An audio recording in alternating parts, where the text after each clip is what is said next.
grab it this time so that we can have to do it. So, okay, good.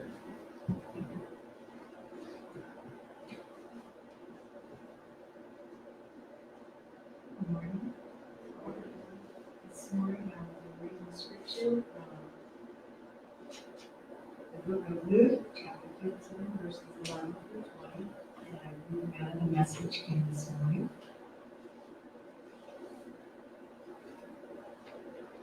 Then he said, there was once a man who had 2 sons. The younger said to his father, Father, I want right now what's coming to me. So the father divided the property between them.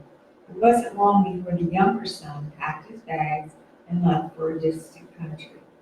There, undisciplined and dissipated, he wasted everything he had.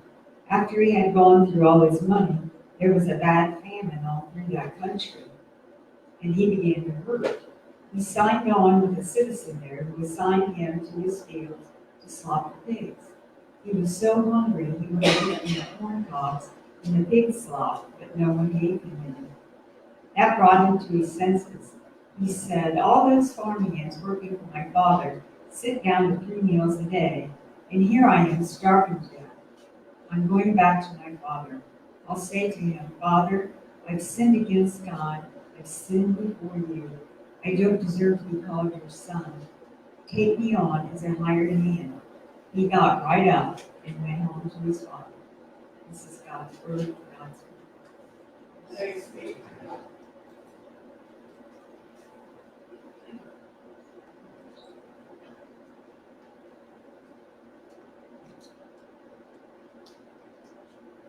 Thank you very much, Brenda. I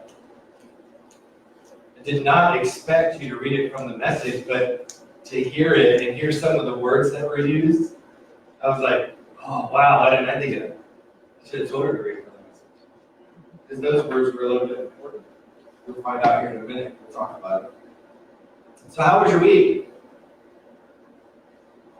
Busy? Not as hot there towards the end. Use the usual, maybe. Well, whatever it was, I'm hoping that you stayed engaged with God. That somehow you found yourself wanting to look up Scripture. You found yourself in times of prayer. You found yourselves trying to find what it is that God's asking and calling you to do. He is calling. Some way, somehow. Do something. And I pray that through that calling, you're finding out what it is that He's asking you to accomplish. And that in the doing and in the doing of the things He's asking of you, where you're seeing God move. That's where we find Him. That's where we see Him. That's where it becomes real to us in that moment. Remember, do not be afraid. There is enough, and you are enough. Last week, we kicked off our Enough Time to Rise series, where we're talking about basically stewardship. We're talking mostly of self-stewardship, though. Last week, if you remember, it wasn't so much about the church or giving to the church. It was about me and how I can control my situation and better myself. And today's no different. Today, titled Wisdom in Finance, but we're going to talk a little bit more about how our control of that financial situation can better ourselves. I don't want to say self-help, but it's kind of in that category this week. I've always heard, and this goes to many Emmaus team meetings or talks, I've always heard that you can always tell what's most important to a person if you take a look at their checkbook. Right? What's important? I know in my house what's important is electricity, water, the building that we sleep in itself, and food. That's generally where ours goes mostly, and then to church.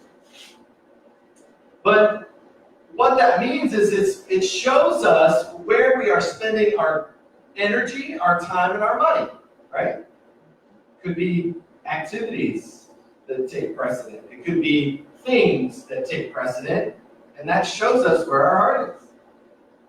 We always seem to be asking ourselves, though, at the end of the month, we always ask ourselves, or even at the end of the year, I talked about this last week, where did everything go?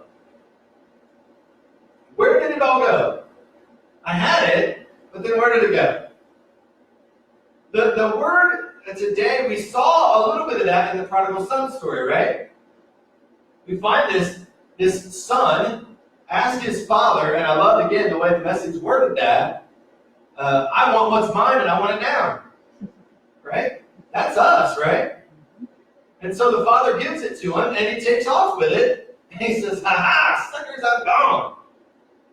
And what does he do with it? He spent it, he blew right through it, right? And again, the message gives us the undisciplined was the word that I was thinking of as I sat and listened. I'm like, ooh, ouch, that one hurts. I do that all the time, right? Standing in the checkout line, you've got the milk, you've got the bread, you don't need anything else, but ooh, man, there's some Snickers right there that's got my name on it, right? Or even worse, you're walking through the aisles with your bread and your milk, knowing that's all you needed today, but you end up with the box of donuts, and you end up with all this other stuff. So the word prodigal, we say the prodigal son story all the time, and we use that word, but the word prodigal does not mean it does not mean someone who wanders away. Kind of like what we think it means, right? Somebody who's lost their way. That's what we take it as. It literally means one who wastes money. That's the literal meaning of the word prodigal. One who wastes money. Fair enough. Many of us, though, we struggle with that habit. We're worried about tomorrow, and then we want it today. The problem with that kind of thinking is what most of us don't realize is that the famine, the prodigal son story, he had the famine that hit, right? Most of us don't realize it, but eventually the famine in our life hits. Lost job, disease, cancer, whatever it is, we find ourselves stuck. You heard me say last week, most families nowadays, they're 2 paychecks away from not having any more money. It's probably less than that now, based on that old statistic. So, what do? When it comes to spending, we want all of it. We want to spend it, right? Even a little bit of next year's income. So we use a credit card or we charge it. We go further into debt. And we finally come to a place where we have nothing left. Not even on credit. And we can't figure out where we are going to get it. Right? That's what our lives have become. We end up like the prodigal son, we find ourselves in need. It seems that for some of us, though, even the more financially secure we become, the less we worry about spending money here and there. Right? I said last week, and I don't know that I mentioned it here, but I said it in the graph. I remember being a Honda associate and having that income, and then, we lived in a much smaller house, and yet we didn't have leftover money, right? Our tithe was greater back then, but we didn't have leftover money. And I would always look at it and go, well, where did that go? Well, then you step away from that, and you go to be a pastor full time, and that's like a good 50% kind of pay, but yet we're still doing what we were doing. It just seems different because of the way that we're choosing to spend the money. And that breaks my heart, because I look back and I go, wow, look at all the stuff I should have been doing or could have done with what I had. Money just seems sometimes to flow through our fingers. Maybe we're not as careful as we should be. And there are many ways in which we find ourselves wasting and struggling.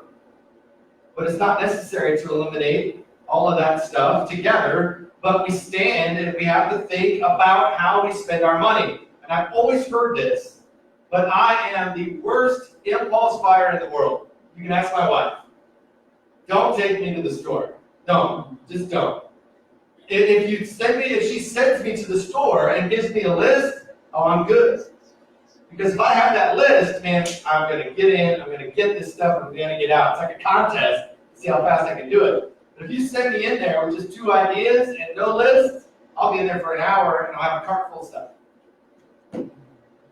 So, impulse buying, right? How to avoid it. One of the tips that I heard a long time ago was don't go grocery shopping when you're hungry. I have done that, and it's expensive, right? Oh, look at these frozen pizzas. Hey, look at this. Oh, look at that. That sounds really good. I might eat that sometime, right? Maybe now. Also, write the list. Shop for what you need, right? Make that list of what you need and shop for what you need. It's easier to get in and out and to make sure you get the things you need if you have a list. Sometimes it's hard. Somebody told me the other day that they started using the Kroger Clip List.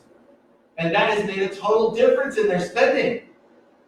Because they go online and they choose the things they want, they review what they're buying, and then they submit it. All they have to do then is go drive up, they put it in the cart for you, and you leave. No impulse buying anymore, well, unless you're online impulse buying. I just click yes on every single one of these things. But if you're going for the things that you need, you buy the things that you need, you submit it, and then they just come and put it in your cart. Like, what a great idea. It's a good idea. It's a good way to save time, save money, right? Also, if you're thinking about buying something, wait. Wait. Even if it's a big purchase item, wait. Wait 24 hours, think about it, talk about it, especially the higher cost items, right? Just recently, we've been trying to figure out, well, what's Cody going to drive when he gets his license? So we've got, at least 2 cars in our driveway that are paid off, right? And yet we're concerned that, it might not fit. He might physically, Cody might not fit into these cars. He's definitely not going to fit in the CRV, but, what can he fit in? And then do we need another car? And so the urge comes to just go ahead and go out and have him use his money and buy a car. And I'm like, well, wait a minute. What if we don't? We have one car that's paid off, and it usually sits there a lot.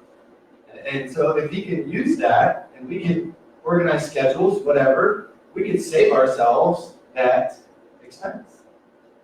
And so the more we talk about it, the more we think about it, the more we get to logically think about it, right? And then we don't end up spending. Another one, huge for me and our family.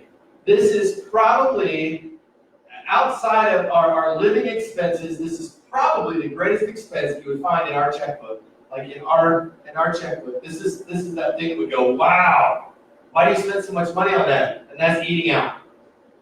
Going out to dinner, right? When you have, an 11-year-old that's involved in everything, and a 16-year-old that doesn't drive yet that's involved in everything. I have meetings literally like 4 nights a week somewhere. I have, I got to go to school in Delaware, Ohio, and I have to go to Dayton for meetings and Columbus for meetings. And so everything that we do is on the run. So what do? We eat out. I bet I should have stock in Wendy's at this point. I really should. I mean, it's at least once a week. And it's not just me. It's like we go pick up this kid, go pick up that kid, and we all go to Wendy's. And it's like 8:30, 9 o'clock at night. And we haven't had dinner yet because we've been on the run. I mean, it's just crazy like that. But the issue for us in eating out isn't that we eat out. If you leave church here on Sunday morning and you go to the creamery or you go to wherever to have, breakfast, brunch, whatever you want to call it at this time, do that once a week. Treat yourself to something. The problem with eating out is the frequency. And like I said, with my family, that's way too often. I mean, it's 4 or 5 nights a week sometimes. Sometimes I'm like, I don't have any money, so I'm just not going to eat because I'm busy. If we could find our way, though, to eat out less frequently, Saves a ton of money. Ton of money. The other thing that my wife does a lot of is she shops at Aldi's. Like there are certain things that she knows she can get at a much better price, it's the same quality, and so she'll buy certain things at Aldi's for a lower cost and then get the other things elsewhere. We have to understand though that we don't exist to simply consume as much as we can. This is that prodigal theory. This is that the prodigal son, when he goes away, this is what he gets caught in, right? He got caught in this frivolous spending. He got caught in this consuming just to consume. What we have to remember is that we actually have a higher purpose. Our lives here on this earth, they are more than the sum of our stuff. We actually have and serve a purpose. Once we understand what our purpose is, it helps us then in our spending. It helps us in the way that we spend. Because if we're clear and we know what it is that God's calling us and asking us, we don't tend to spend a lot of time worrying about the spending or the stuff. And we find ourselves engaged. One way is that be clear. If you got to spend time and study, if you got to call me up and have me come and visit you, be clear in your purpose. Be clear in the calling that God is calling you to. Whether we believe it or not, every single one of us is called according to a purpose that God needs us for. He needs each and every one of us for something. Whatever that may be, when we find it, that's when we find our purpose. It changes your spending. Trust me. Our society tells us, though, if you watch TV, we talked about Wednesday night in our study group, we talked about the ads. We talked about everything we see on TV, right? We talked about the constant marketing that's given to us that calls us to, your purpose is to consume. Your purpose is to have everything you want right now, right? There's all kinds of the advertisements that we talked about, and ads that we discussed that we thought were crazy. The Bible, though, it tells us that we were created in God's image. We were created in God's image, and we were created to reflect God's image. We were not created to just blindly consume everything. Not only were we created, but Jesus left us with two very strong commands, right? Love God and love your neighbor. He even said that all of that Old Testament stuff can be summed up in those two things. Now, how much of us find ourselves fulfilling the call of Jesus, or find ourselves just consuming because we want the things for ourselves? Our money and our possessions, everything that we have, should be devoted to what God has called us to. That greater purpose. Loving God and loving our neighbor. We are to use those resources that we have to help care for our families and to help care for others. To serve Christ in the world and through our church, through missions, through everyday opportunities with coworkers. We have a life purpose that is greater than simply consuming. It goes beyond us. The thought that was running through my head all morning was, God, help me find my purpose today. Help me find what it is that I need to do. And do that first. Our lives can always better reflect Christ. Our efforts to love God and love others, if we are indeed managing our time, our money, and our effort according to God's will, it can be better. Now, the key word from what Brenda said today was discipline, right? That word in the message was that the prodigal son did not have discipline. It takes discipline if we are going to move past being a prodigal ourselves. It takes discipline. It takes doing without the Snickers bar, right? It really does. I don't really need that right now. Let's focus on what I need. When we begin to live that way, we begin to find ourselves living out the life that God has called us to all along. So, I wanted to give you, this was part of Adam Hamilton's book and part of his sermon notes. And I want to give you part of the 6 things that he says and what he worked with in his church. The 6 things, these 6 financial principles that will help us manage our money and help our wisdom and faith. The first thing he says is pay your tithe and your offering first. Find out what your income is. If you're okay with a 10% tithe, okay? Tithing to me, since Jesus, it should be whatever God is calling you to tithe. If it's 5%, if it's 10%, if it's 20%, whatever it is. But that should be paid first. It will show you and it will show God that you are putting Him first. You are putting God first in your living and your giving. Giving your tithe from the top, because He wants our first fruits, not our last fruits, is going to show Him that you're serious about this call. You're serious about this relationship. It's important. Number 2, create a budget. Create a budget, track your expenses. Are you living within your budget or are you getting outside of your budget? And once you start tracking your expenses, you'll see that. I did. My wife is so much better at this stuff than I am, and so I have to let her do some of that stuff. Like, okay, here. I'll buy 100 Snickers bars, right? Or vice versa. I'll just go give things to everybody I know that is in need, right? Oh, hey, you need this here, man? Take my car. Oh, I'll find a ride home. I would, but it's not me. And number 2 is to simplify your lifestyle. Or 3 is to simplify your lifestyle. You can always find a way to live below your means right now. Always. I found that out, right? And you get that reduction in pay and you upscale some things, but some things you don't get to do anymore, right? There's no golf memberships anymore. There's no season passes to Kings Island anymore. There's none of these things that you get to do anymore. And that's okay. Number 4, establish an emergency fund. And I find this to be very critical.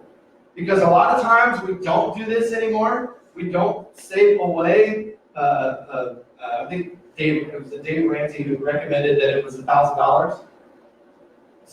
Find $1,000 and put $1,000 away. Don't touch it. That's your emergency fund. And we don't do that anymore because we got a credit card, right? And so if we have an emergency, we end up putting it on that credit card. Well, that credit card turns $1,000 into $1,200, like that. And then if we aren't paying it off, why then it becomes a monthly occurrence where we just keep owing and owing and owing because we never get past the interest. So have that emergency fund. You want to build up to what some say is about 3 months worth of income, just in case. This is different than a savings account. Don't call this your savings account, right? This is an emergency fund. This is that money in the coffee can hidden in the back of the cabin, right? This is what that is. The 5th thing is to pay off your credit cards. Credit cards are likely the biggest creator of debt that we have in the United States. We like I said, we always use those credit cards as our emergency fund, but we end up having to pay in the long term more for something that we wouldn't have. Do not try not to pay them, use them if you don't have the cash to pay them off, right? You always want to take your smallest debt and pay that first. So take your smallest debt, pay that first, and then cut it up, cancel it. Move on to the next card, if you have more than one. I have one. That's all I got. It doesn't get used. It's not very often. Because if I do, then I turn around and I pay it, right? Number 6, practice long-term savings and investing habits. Saving money is the number 1 wise money management principle everyone should practice. We do not save merely for the sake of saving. That's called hoarding. When you hoard it, that's just frowned upon in the Bible. You can find a couple of those instances in Jesus' parables. But what the Bible calls us to do is practice purposeful saving. So what do I mean by that? We should save for emergencies. We should save for our wants. Right? This is something I'm teaching someone in my house right now. He wants something. Okay, well, save it for him.